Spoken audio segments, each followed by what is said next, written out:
بسم الله الرحمن الرحيم وكذلك جعلناكم أمة وسطا لتكونوا شهداء على الناس ويكون الرسول عليكم شهيدا وما جعلنا القبلة التي كنت عليها إلا لنعلم من يتبع الرسول ممن ينقلب على عقبيه وإن كانت لكبيرة إلا على الذين هدى الله وما كان الله ليضيع إيمانكم إن الله بالناس لرؤوف رحيم۔ اللہ تعالیٰ فرماتے ہیں وَكَذَلِكَ جَعَلْنَاكُمْ، اسی طرح ہم نے تمہارے لیے بنا دیا، تم کو بنا دیا امت وسطا، معتدل امت وسط تم کو بنا دیا، معتدل امت بنا دیا، لِتَكُونُوا شُهَدَاءَ عَلَى النَّاسِ، تاکہ تم دوسرے لوگوں پر گواہی دے سکو، وَيَكُونَ الرَّسُولُ عَلَيْكُمْ شَهِيدًا، اور تم پر رسول گواہی دیں، وَمَا جَعَلْنَا الْقِبْلَةَ الَّتِي كُنْتَ عَلَيْهَا، یہ جو قبلے کا حکم اللہ نے بدل دیا، بیت المقدس کی طرف قبلے کا حکم دیا، پھر بعد میں بدل دیا، یہ اس لیے اللہ نے قبلے کا حکم دیا، بدل دیا، إِلَّا لِنَعْلَمَ مَن يَتَّبِعُ الرَّسُولَ، تاکہ یہ جان لیں کہ کون رسول کی اطاعت کرتا ہے، مِمَّن يَنقَلِبُ عَلَىٰ عَقِبَيْهِ، اور پھر کون الٹے پاؤں پھر جاتا ہے، مطلب کون رسول کی اطاعت کرتا، کون اطاعت نہیں کرتا، معلوم کرنے کے لیے۔ وَإِن كَانَتْ لَكَبِيرَةً، اب یہ قبلہ جب بدل گیا تو پھر کچھ لوگوں پر مشکل ہونے لگی یہ بات، إِلَّا عَلَى الَّذِينَ هَدَى اللَّهُ، مگر ان لوگوں پر مشکل نہیں ہے جن پر اللہ تعالیٰ نے ہدایت کر دی ہے۔ وَمَا كَانَ اللَّهُ لِيُضِيعَ إِيمَانَكُمْ، اللہ تعالیٰ تمہارے اعمال کو، تمہارے ایمان کو ضائع نہیں کرے گا۔ إِنَّ اللَّهَ بِالنَّاسِ لَرَءُوفٌ رَحِيمٌ، بے شک اللہ تعالیٰ تم پر مشفق مہربان ہے۔ وہی بات چل رہی ہے قبلے کے تحویل کی، قبلہ کے بدلنے کی، لیکن بیچ میں امت کے بارے میں ایک بات آ گئی، کیا کہ اللہ تعالیٰ نے اس امت کو امت وسط بنایا، معتدل امت، بالکل ہمارے ایمان اور اعمال میں، ہمارے احکامات میں بالکل سختی بھی نہیں ہے اور بالکل ایک دم نرمی بھی نہیں ہے، درمیانی پن، اسے بولتے ہیں امتوں وسطا، درمیانی راستہ ہے۔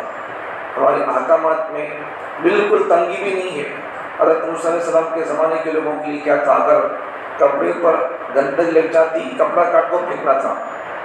یہ حال تھا ان کا، لیکن ہمارے لیے ایسا نہیں ہے، سختی کا حکم نہیں ہے، اگر دھو لیں گے 2-3 مرتبہ گندگی بس صاف ہو جاتا ہے کپڑا۔ سختی تھی تو موسیٰ علیہ السلام کی شریعت میں۔ حضرت عیسیٰ کی شریعت میں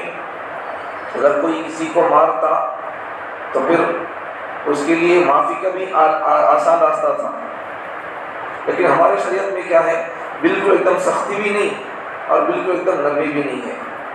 ہماری شریعت میں کیا ہے کہ ہماری شریعت میں اگر کوئی کسی کو مارا ہے تو پھر ان جتنا مارا اتنا مار سکتے ہیں، مار لے سکتے ہیں، بالکل سختی بھی نہیں، بالکل نرمی بھی نہیں ہے، بالکل اعتدال کا راستہ، درمیانی پن ہے، نہ افراط ہے نہ تفریط ہے، درمیانی پن کی بات ہے اس کے اندر، ہماری شریعت کے اندر۔ عورتوں پر بالکل ظلم بھی نہیں اور عورتوں کو بالکل سر پر اٹھا کے بٹھانا بھی نہیں ہے، ان کا حق، ان کا اپنا حق ہے، ان کے حقوق ان کو دینا ہے، ہر ایک کے اپنے اپنے جگہ پر حقوق بیان کیے گئے ہیں۔ تو دیکھو وَكَذَلِكَ جَعَلْنَاكُمْ امت وسطا، بعض مفسرین نے امت وسطا کا معنی بہترین بھی کیا ہے، بہترین امت کے، بعضوں نے عدول کا معنی کیا ہے، سقا کا معنی کیا ہے، عدول اور سقا کا معنی کہ اللہ تعالیٰ اس امت کو قیامت کے دن کیا ہوگا، اللہ تعالیٰ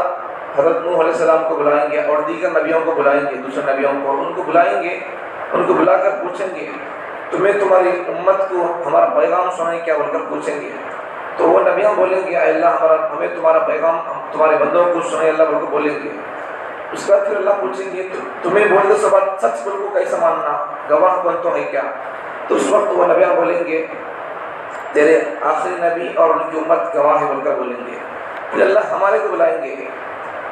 تو اس وقت ہمیں جا کر ان کے بارے میں گواہی دیں گے, اے اللہ یہ نبیاں ان کے زمانے کے لوگوں کو تیرا پیغام سمجھے, اللہ کو بولیں گے ہمیں.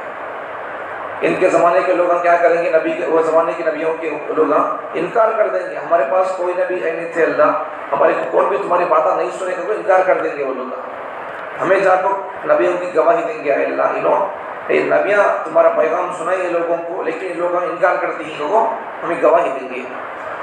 پھر وہ زمانے کے لوگ کیا کریں گے, تمہیں تو ہمارے زمانے میں نہیں تھے, تمہیں کیسے گواہی دینے آ گئے. تو اس وقت ہمیں بولتے سو بات سچ کا قبول کو, نبیوں کے بارے میں گواہی دیتے سو گواہی سچ بول کو, ہمارے بارے میں گواہی تصدیق ہماری بات کی ہمارے نبی کریں گے. مطلب کیا ہے خلاصہ, کہ ہمیں پہلے کے نبیوں کے بارے میں گواہی دیں گے, انہوں نے اپنا پیغام, اللہ کا پیغام ان کے زمانے کے لوگوں تک پہنچائے بول کر. ہمیں بولتے سو بات سچ جھوٹ کا قبول کو, ہمارے نبی ہماری تصدیق کریں گے, سچ بول کر ہمارے نبی ہمارے بارے میں گواہی دیں گے. یہ اس وقت ہونے والا قیامت کے دن یہ سب ہوگا. تو ہمیں پہلے کے نبیوں کے بارے میں, جبکہ ہمیں وہ نبیوں کا زمانہ دیکھے بھی نہیں, ان کو دیکھے نہیں ہمیں, لیکن پھر بھی ان نبیوں کے بارے میں گواہی دیں گے. بولتے قیامت کتنی بڑی ہمارے لیے فضیلت کی بات ہے. اب یہ گواہی کیسے دیں گے, وہ نبیاں اپنے زمانے میں اللہ کا پیغام پہنچے بول کر قرآن میں ہم نبی ہمارے کو بتا کو چلے گئے, سکھا کو چلے گئے. پہلے کے جتنے نبیاں آئے ہیں انہوں اللہ کا پیغام اور اللہ کی باتیں لوگوں کو سنائے ہیں, سمجھائے ہیں, جہنم سے ان کو ڈرائے ہیں, جنت کی ان کو باتیں سنائی ہیں بول کر ہمارے نبی ہم کو بتائے, وہی کے ذریعے سے, اللہ کے کلام کے ذریعے سے, اور ایسا ہمارے معلوم ہوا. پھر ہماری بات پر ہمیں بولتے سو بات سچ بول کر ہمارے نبی ہماری بات کی گواہی دیں گے, تصدیق کریں گے. یہ قیامت کے دن ہونے والا ہے. یہاں تک تو بات ہو گئی. اس میں اور دوسری بات, کچھ لوگ وہ ہوں گے جو قیامت کے دن گواہی دینے سے وہ لوگ محروم رہیں گے. وہ کس قسم کے لوگ ہوں گے جو قیامت کے دن اللہ ان سے گواہی, اللہ ان کی گواہی کو اللہ مانیں گے نہیں. اس امت کی گواہی مانیں گے اللہ تعالیٰ, لیکن بعض لوگ ایسے ہوں گے کہ اللہ ان کو اللہ ان کی گواہی بھی نہیں مانیں گے, اور پھر اللہ ان کی اس سفارش کا موقع بھی نہیں دیں گے. کچھ لوگ ہوتے ہیں جن کو اللہ تعالیٰ سفارش کرنے کا موقع دیتے ہیں. اب وہ کچھ لوگ وہی وہ اللہ ان کو گواہی بھی اللہ نہیں مانیں گے, ان کی سفارش کو اللہ ان کا موقع نہیں دیں گے. ان میں سے کون ہے, وہ لعنت کرنے والے لوگ, ہمیشہ لعنت کرتے رہتے ہیں آپس میں ایک دوسرے کو. زیادہ لعنت کرنے والے قیامت کے دن نہ شہید ہوں گے, نہ سفارش کا ان کو موقع دیا جائے گا. کسی کے بارے میں سفارش بھی نہیں کر سکتے, اور اللہ ان کو بھی دوسرے نبیوں کے بارے میں گواہی دینے کے لیے اللہ نہیں بلائیں گے. کیوں؟ انہوں ہمیشہ لعن تان کرتے تھے, ہمیشہ بات بات پر بولتے رہتے. نہیں عورتیں بھی مرد مانے کب تو بھی جا کو مر رہے, آنکھ کو مر رہے, کر کو مر رہے, کھا کو مر رہے بول کر, یہ ہمیشہ یہ لعن تان کرتے رہنا. یہ لعن تان کرنے والے لوگ قیامت کے دن اللہ گواہی کے لیے نہیں بلائے گا, اور ان کو اللہ دوسرے کے بارے میں سفارش کرنے کا اللہ موقع بھی نہیں دیں گے. اس لیے زبان کو ہمیں کنٹرول کرنا, زبان کو اگر کنٹرول میں رکھیں گے تو پھر اللہ ہم کو وہاں اتنا بڑا مرتبہ دے گا کہ ہمیں پہلے کے نبیوں کے بارے میں گواہی دے سکیں گے. یہاں تک تو آدھی بات ہوگی, آدھی آیت کی بات ہوگی. یہ تو اللہ تعالیٰ اس امت کی اللہ عظمت کو, شان کو بیان کیا. آگے پھر قبلے کی بات ہے. اللہ تعالیٰ اس قبلے کا حکم کیوں بدل دیا, اس طرف چندی قبلے کا حکم دیا, پھر بدل کے اللہ تعالیٰ کعبۃ اللہ کو اللہ قبلہ بنا دیا. کیوں ایسا کیا؟ اس لیے کہ کون جب اللہ قبلے کا حکم دیا تو کون اس کی طرف منہ کر کے نماز پڑھتا ہے, رسول کی اطاعت کون کرتا ہے, اور پھر کون اپنے الٹے پاؤں پھر جاتا ہے, کون اعتراض کرتا ہے. مطلب ہے کون رسول کی اطاعت کرتا ہے. قبلے کا حکم آنے کے بعد میں کل تک اذن پڑھتے تھے, یا پھر ابھی تک اذن پڑھنے کا حکم ہوا, پھر اللہ بدلنے کا حکم دے رہا ہے. کون رسول کے حکم پر عمل کرتا ہے, رسول کی اطاعت کرتا ہے, اور پھر کون اطاعت نہیں کرتا ہے, اللہ وہ جاننا چاہتے تھے. اب کچھ لوگ مشکل میں پڑ گئے, یہودیوں کی باتیں سن کر مرتد بھی ہو گئے کچھ لوگ. تو پھر یہ کیا بات ہے کہ محمد دیکھو تو ایک ہی دن کے حکم دیتے رہتے ہیں دین کے بارے میں. کبھی ادھر بولتے اگر نماز پڑھا بولتی, کبھی ادھر نہیں, ادھر کا کو بولتے رہتی ہیں. کیا کھیل تماشا بنا رکھے ہیں انہوں بول کر. بعض لوگ مشکل میں پڑ جا کر کے یہودیوں کی باتوں میں آ کر انہیں مرتد بھی ہو گئے. بعض لوگوں پر مشکل ہو گیا, اور امکانت لکبیر اور تنون کے لیے تو بعض لوگوں کے لیے مشکل بھی ہو گیا. یہ اللہ الذین ھدی اللہ, مگر کچھ لوگ وہ لوگ جن پر اللہ ہدایت کرکو ہے, اللہ ان پر صحیح راستہ ان کو بتا کو ہے، رہبری رہنمائی کر کو ہے، پھر وہ لوگ اللہ کی طرف سے جو حکم ملتا ہے اللہ وہ لوگ اس کو پورا کرنے میں لگے ہوئے ہوتے ہیں۔ اب یہاں تک تو بات ہو گئی، آگے کی بات وما کان اللہ لیضیع ایمانکم، اللہ چند دن مدینے کو جانے کے بعد میں ایک 16 مہینے تک اس طرح ہو کر کے نماز پڑھنے کا حکم دیا، بعد میں اللہ قبلہ بدل دیا، تب صحابہ آ کر پوچھنے لگے یا رسول اللہ جو لوگ اس طرف ہو کر نماز پڑھے تھے اب ان کا انتقال ہو گیا تو اب ان کی اس طرف نماز پڑھنے سے نمازوں کا کیا حکم ہے؟ قبلہ تو بدل گئے اب، تو اس طرف جو لوگ ہو کر کے نماز پڑھے ان کی نمازیں کیا قبول ہوئی نہیں ہوئی، یا پھر اگر وہ لوگ مر گئے تو پھر ان کی نمازوں کا حال کیا ہوگا؟ ان کی نمازیں بیکار ہوگا، اس کا کیا قبلہ بدل گیا نہیں کیا وہ نمازیں کیا ہے قبول ہوئی نہیں ہوئی، نہیں دوبارہ پڑھنا پڑتا ہے کیا بول کر پوچھنے لگے۔ تو نبی صلی اللہ علیہ وسلم سے پوچھنے پر نبی صلی اللہ علیہ وسلم نے کیا فرمایا وما کان اللہ لیضیع ایمانکم، تو یہاں ایمان سے مراد نماز ہے، تمہیں جب اس طرف اللہ حکم کے دیا تھا نماز پڑھو بول کر تمہیں اس طرف ہو کر نماز پڑھے، رسول اللہ کی اطاعت کرے، اللہ کے حکم کو پورا کرے، ادھر منہ کرنے کا حکم اللہ دیے تھے سو، تو پھر تمہیں جب ادھر منہ کر کو نماز پڑھے اللہ کے حکم کو پورا کیے تو پھر تمہاری اس طرف منہ کر کو پڑھی نماز وہ ضائع نہیں ہوئی، اللہ ان کو قبول کر لیا، اپنی جگہ پر قبول ہو گئے، اب ٹینشن لینے کی بالکل دوبارہ سے لوٹانے کی ضرورت نہیں ہے۔ اللہ ادھر منہ کر کو پڑھو بول کر بولے چند مہینوں تک گھر کو منہ ادھر پڑھ دیے، پھر بعد میں اللہ کو مدد دیا اس طرف ہو کر کے پڑھنے کا حکم دیا، تو پھر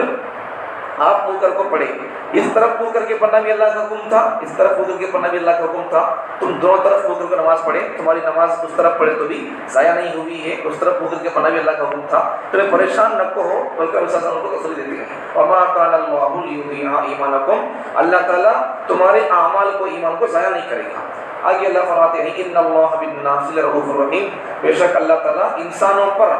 مشفق مہربان ہے، اللہ تعالیٰ انسانوں کے ساتھ میا پیار کرنے والا بھی ہے، لرؤوف شفقت کرنے والا بھی ہے، رحیم اور بڑا اللہ تعالیٰ مہربان بھی ہے۔ تو اس طرف مکر کو پڑھے بولے تو وہ جو بعد میں حکم اللہ بدل دیے تھے تو اس طرف پڑھے سو نماز اللہ بیکار نہیں کیا،